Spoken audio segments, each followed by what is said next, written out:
Hello there guys, it's me Unstable Voltage and welcome back to episode 19 of Europa Universalis IV as Vijayanagar.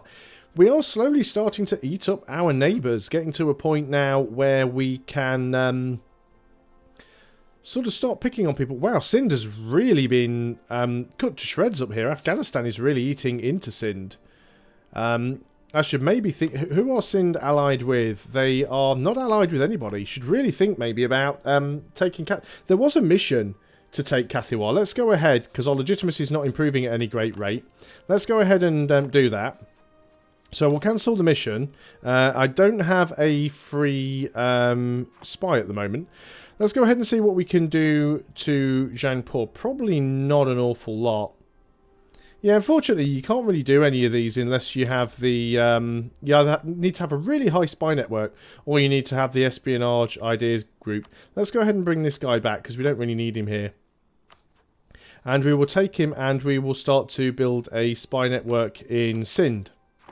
So I may be able to take a province or two from them. We've also got Nagwar here we might be able to do something with. There's a few little people we can pick on.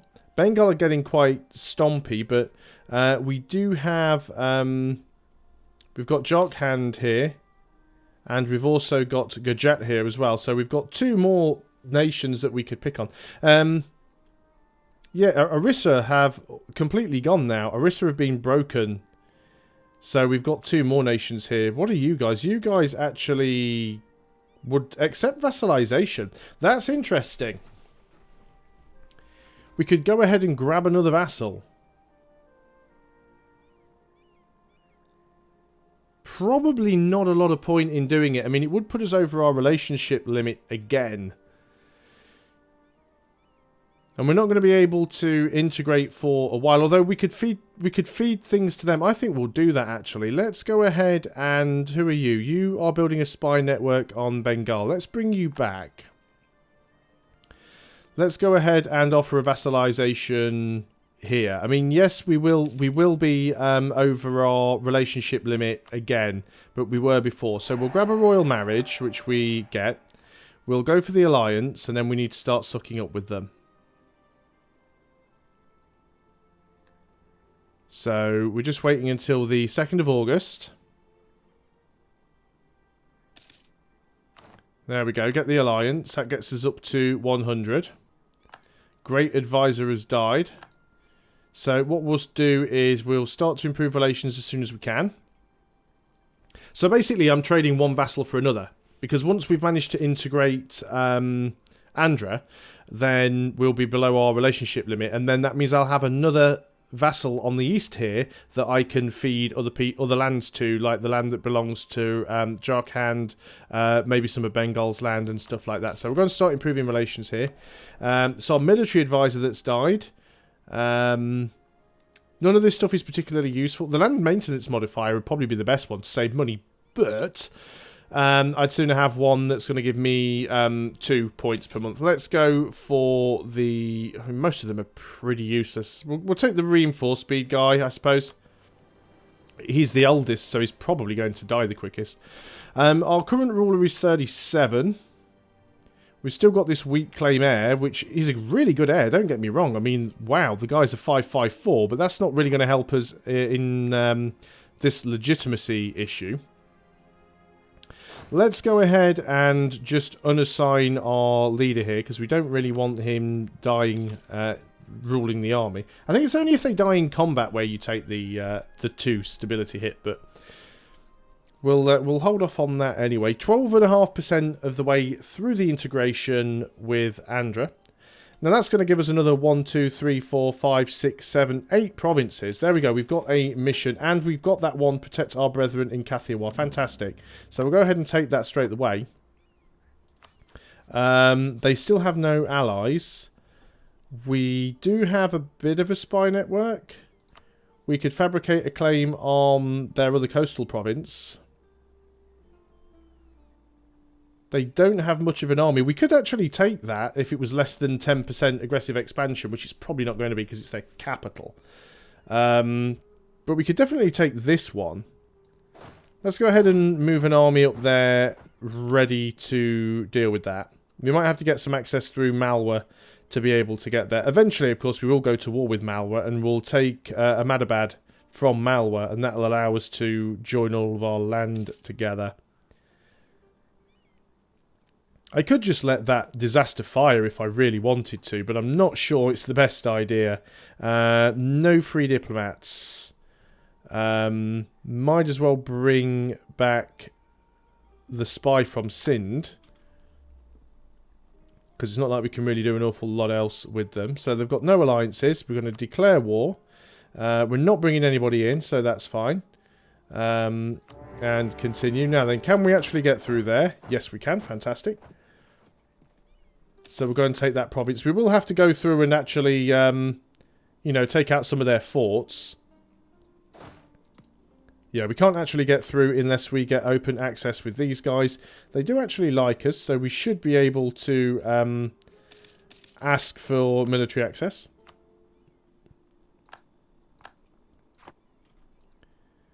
And let's just go and march through. Now, one thing that you're supposed to be able to do as well... oh, this is nice. Oh, now that's a choice. So we can either gain 10 army and 10 navy tradition and 100 military power, or we can gain the stability, 25 prestige. I think I prefer the stability and prestige, because this prestige does help legitimacy. So what I was about to say is that the way I understand it is, yeah, I was going to say, move your army down there, watch them get stack wiped.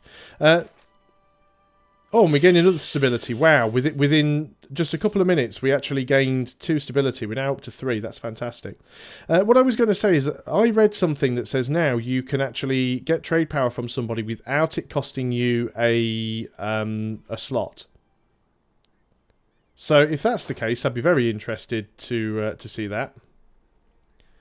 I'm just watching where these guys go.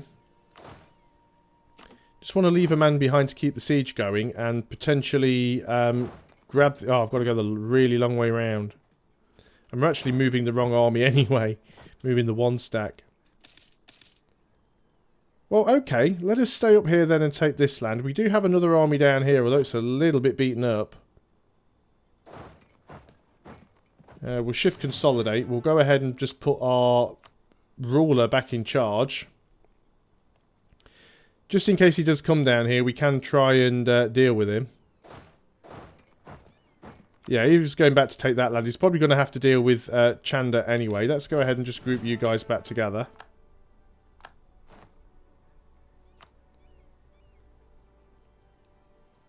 This is dry lands. Let's go into my own province there. Now, if I attack, Chanda will probably come and assist. So let's just go and throw down. We're actually doing pretty well there anyway. I think that's their entire army, so... Did we stack wipe them? No, we didn't stack wipe them. We're about to. Assuming we get there before the end of October. And we did. So that's a stack wipe. Fantastic. Of course, we can't really get to these provinces over here. Not too bothered about them. There's only really one province we want now. The question is, how much overextension would we get? That is the big question. 10%, bang on.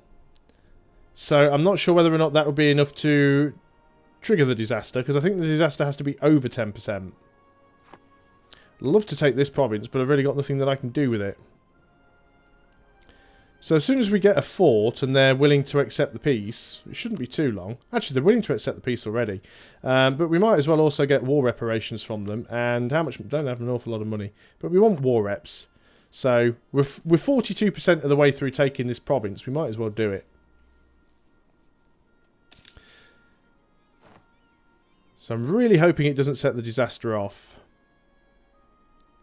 I forgot to put my...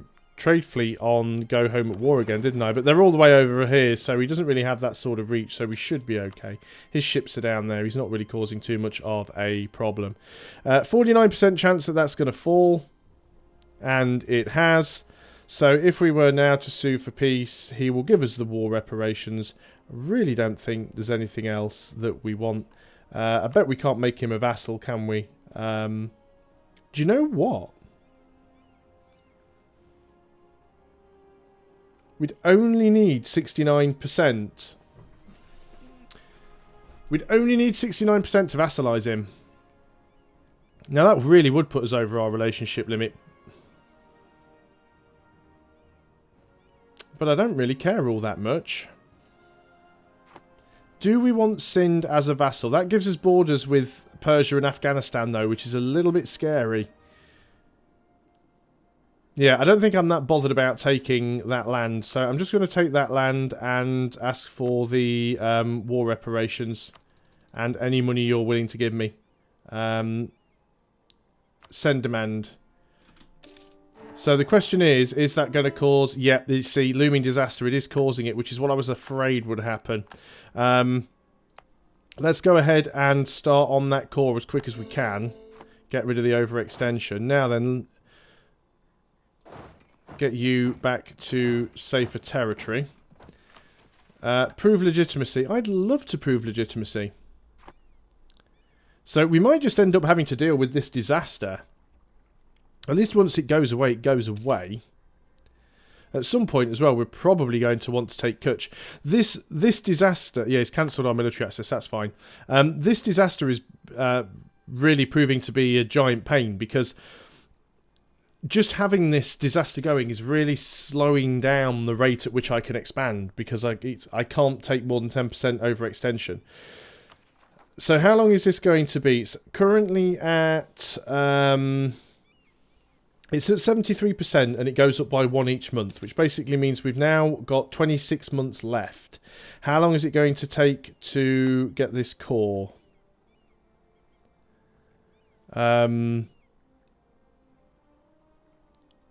33, June, July, August, September, October, November. No, we're going to have the disaster. So that's going to be fun. So let's start getting all of our armies back into position. What we might have to do is just murk the hell up. We're making decent money, actually. I think what I might do... This army's fully reinforced. Right, we like this army. This army's fully reinforced. This army's beaten up to crap. So what I'm going to do is consolidate the regiments here. I'd like another cavalry, ideally, but that's not going to happen. Let's go ahead and unassign our ruler for now. And in this stack, we've got 13 infantry. In this stack, we've only got 6. So we need another 7 mercenaries. And we might even get a few more and just make the stacks slightly larger than they were before. So basically what happens when you get the Civil War is... tells you the effects. So it would have the following effects. National unrest goes up to +10. Which means you end up with a lot of rebellions. There is a way of getting rid of it, but I can't remember what it is off the top of my head. If we were currently in a disaster... Now, one thing we could potentially do... Because it's a little bit cheeky. It's a little bit of a trick. It's a little bit naughty. But what we could do is we could go into our estates and we could put one of the states over the influence limit for a while. Demand military support. Gain a general with 40 tradition. What is our general limit at the moment? We can actually have 2 leaders without upkeep.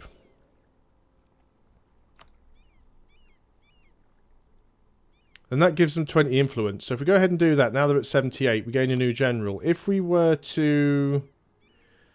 They would lose 20 loyalty. Oh, it's just losing loyalty. Let's go ahead and do that. If we got them up to 80%, it would put them in a disaster, a looming disaster. Which is good. It's easy to get rid of these disasters, but the advantage of that would mean that we would not be progressing on the Civil War one.